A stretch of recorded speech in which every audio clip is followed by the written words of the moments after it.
When it comes to your outreach, your outbound specifically, because there are things that we are seeing people do all the time that they should stop doing. It's really easy. Like the tools right now are pretty great, but people are just taking the lazy approach at this. All right. So today we're going to give you what not to do in today's time.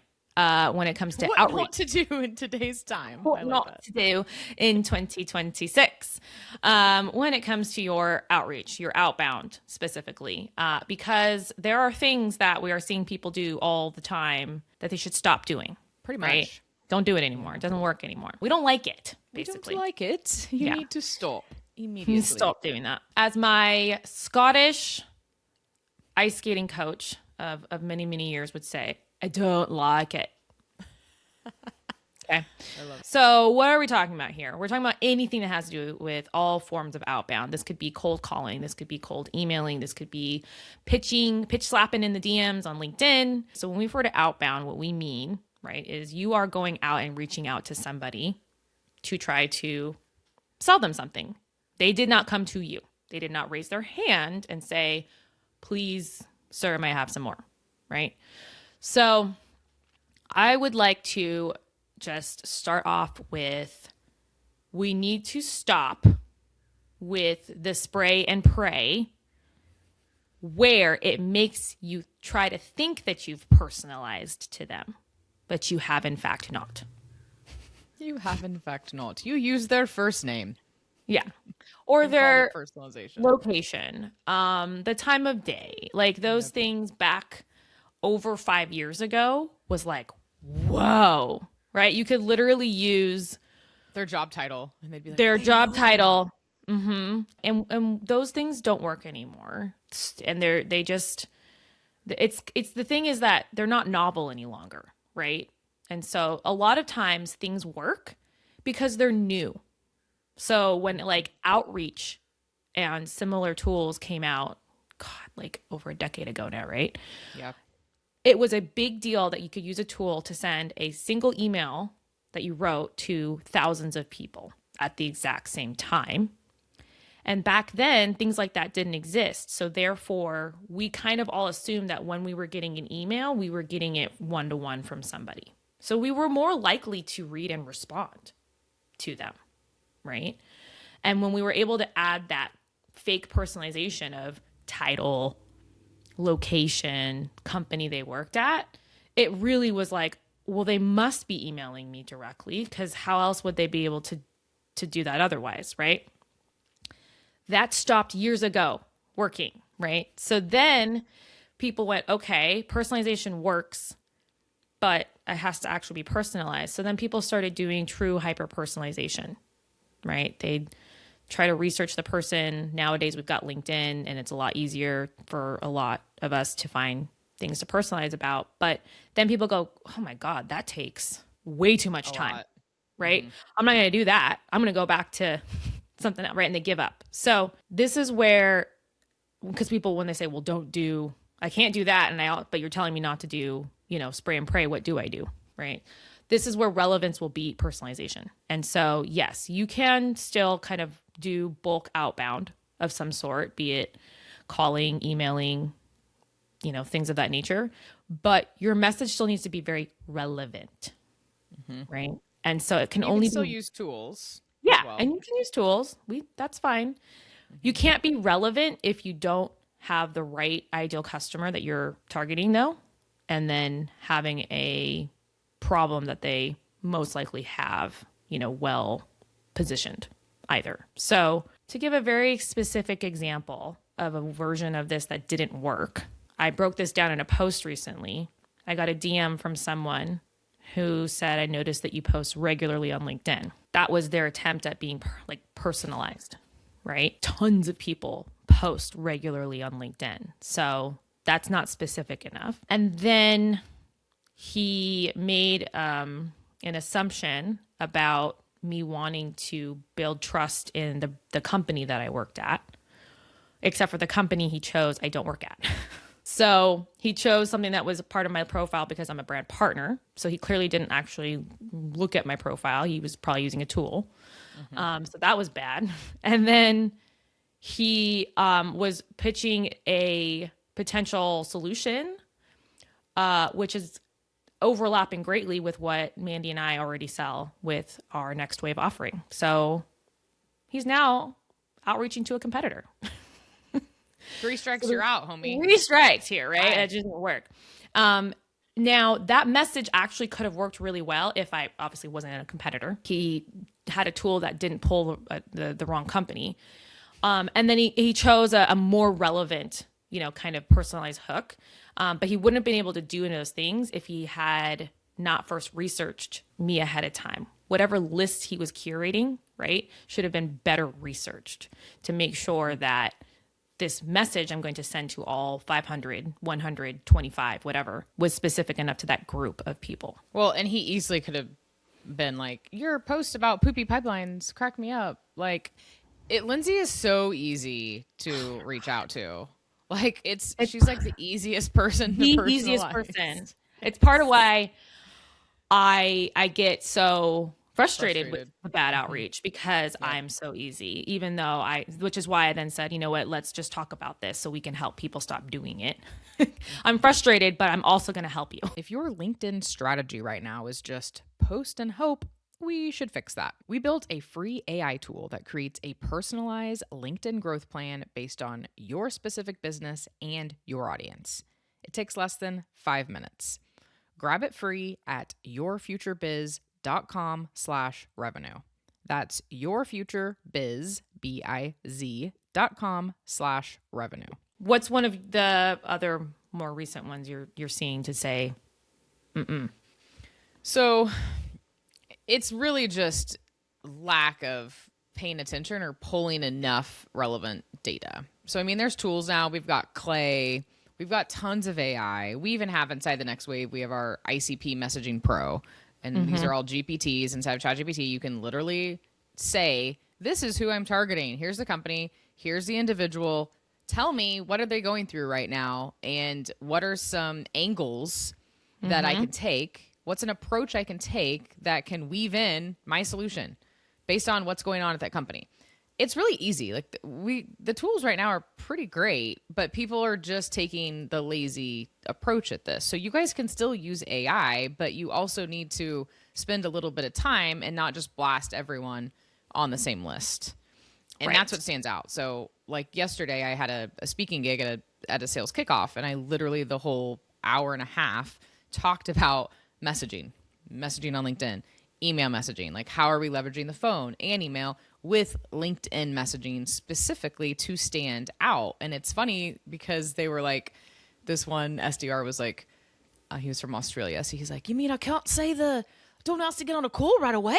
That's what I do, is ask to get on a call right away. My accent's terrible, by the way. My Aussie accent needs some shrimp on the bobby. And I was like, no, bro, you don't do that. And he's like, why not? And I go, it's like going on a date for the first time and then asking the person to marry you. And then he was like, oh, okay.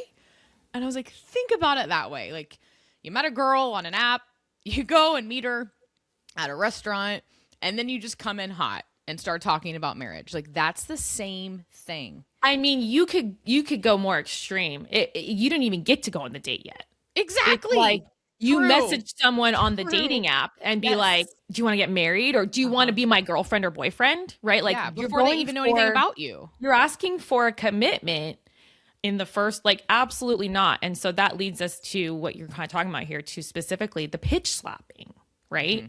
That's what we all like to call it these days in LinkedIn, where you're using the DMs to pitch someone, especially if you've never even interacted with them, right, before. Right? Yes. And here's the thing. That worked a few years ago. It was novel. It was like, we have found another channel where our buyers are, and it seems to be working better than this email thing. I wouldn't even say a few years. I'd say like 5+ years ago.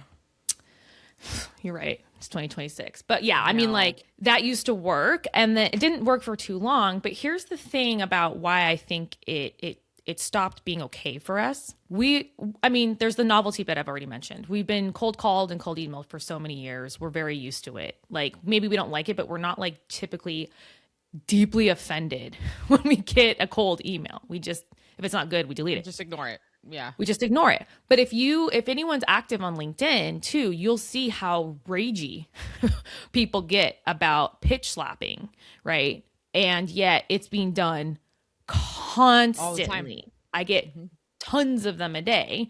And so therefore, one, it's not that it would never work, right? Obviously, Aussie guy had gotten some people to respond to him that way, right? Well, I go, how's it working for you? And he's like, not great. It's not great. But the beauty of LinkedIn is where you get to build relationships and connect with people and understand them and banter and all kinds of great stuff. And so if you're going to skip all that and try to treat it like just email, you're ruining it, first of all. And it feels intrusive, right? This is my page. I have information about me. I have my face. I have my, right? And then you want to pitch me and we haven't even literally said anything.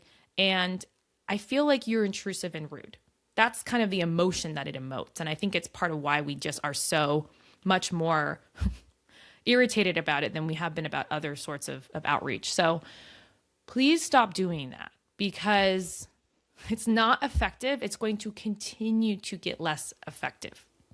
And there's a better way. And we'll talk about that now. Like, you don't need to do this.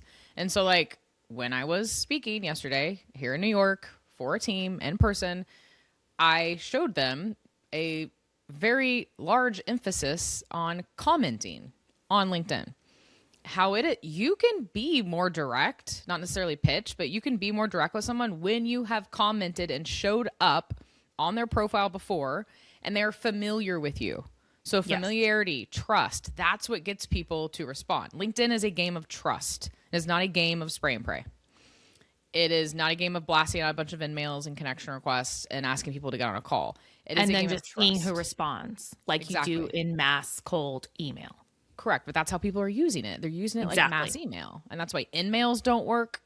That's why blasting people a bunch of connection requests and then the moment that they accept, you ask to get on a call and you list out the 12,000 things you can help them with doesn't work.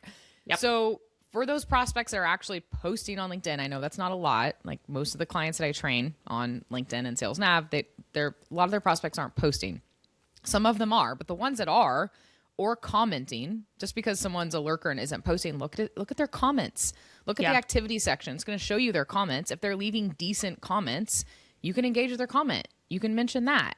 But you're showing up ahead of time. So that's like part of my friendly leader method is you're showing up as a friend. You're engaging with their stuff before you even send a connection request. You're on their radar.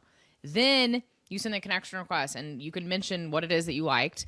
Podcast even. You guys can go to listennotes.com, type in your prospect's name, and you will see all the podcasts they've been on. There's a 99% chance if you're like, hey, Lindsay, I heard you on Mandy's podcast yesterday. I loved what you said about XYZ. There's a really good chance Lindsay is going to accept that because you actually listened to it and you called out something specific. I will accept that message. But don't you dare pitch slap me the moment I accept it. Go do what Mandy is just saying. Yeah, good point. And that's we should have a whole other episode on that alone on like follow-ups. That's what I talked about yesterday a lot too with this company. There is ways to do this without sounding like AI because AI is also doing this, you guys. So don't just say, I heard you on Mandy's podcast yesterday. You guys, or like, I saw your post, or like Lindsay said earlier, I saw that you're actively posting on LinkedIn. You guys, because AI and bots are doing this, you have to like stand out and not sound robotic. So you have to call out something specific that makes you not look like a robot. Yeah.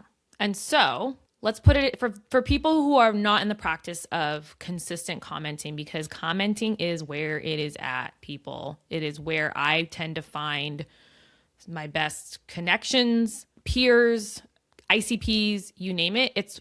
And on the flip side, my comments tend to be where people find me, right? Like people will literally want to connect with me based off of comments that I have made versus my posts necessarily, right? So if you're not in this habit, it's Manny and I would argue more important than posting. right? So as It is. part of your outreach, people don't consider this outreach. This is your tactical takeaway, everybody. Go in the next 24 hours, do 5 comments on your ICP, 5 different ICPs. I don't care what the number of comments. Go find 5 ICPs and comment either on their post or join a conversation that they've recently started. Don't go look for a comment they did a month ago and then do it. That's super weird. But either one, go find 5 of your ICPs on LinkedIn in the next 24 hours and do an insightful, good comment. ICP means your target audience. Ideal customer profile, target audience. Okay. Yes. It helps if you have a list of accounts that you're going after, and then you have the people that, you can find those people, and then you can find the ones who are actively posting. Obviously, if you have Sales Nav, which we'll talk about in a future episode, yes, this makes it a lot easier. But 5 people that you're going after, you want to get on the radar, leave comments. And just FYI, Lindsay and I have a member, Brian, in the next wave. He just shared one of his comments just a couple weeks ago has 90,000 impressions on one comment. So LinkedIn is really, really placing a lot of heavy weight right now on commenting. They are rewarding you for commenting. Your posts are going to do better if you're commenting before you post and after you post. Your visibility is going to go up. You're going to get seen in front of a lot more people. There's so many benefits right now, and LinkedIn is really, really going all in on, placing that emphasis on people commenting. So commenting is outreach, and it is good. Do that. That was kind of like you guys didn't expect that. Huh? Because we come in hot with the commenting, and it's about an outreach episode. But that's what we're here for. We gotcha. But we'll be talking about more about outreach in future episodes. So stay tuned. And we will. Get to commenting. Yes. Okay, now go build something cool. And if you can't figure out what's holding back your revenue, grab our free Hidden Revenue Finder GPT at yourfuturebiz.com/revenue. If you like what you hear, or at least didn't hate it, hit that follow or subscribe button so you don't miss an episode. And just like that, another business problem got a little clearer. Because in the business world, it's not about who raises first. It's about who lasts.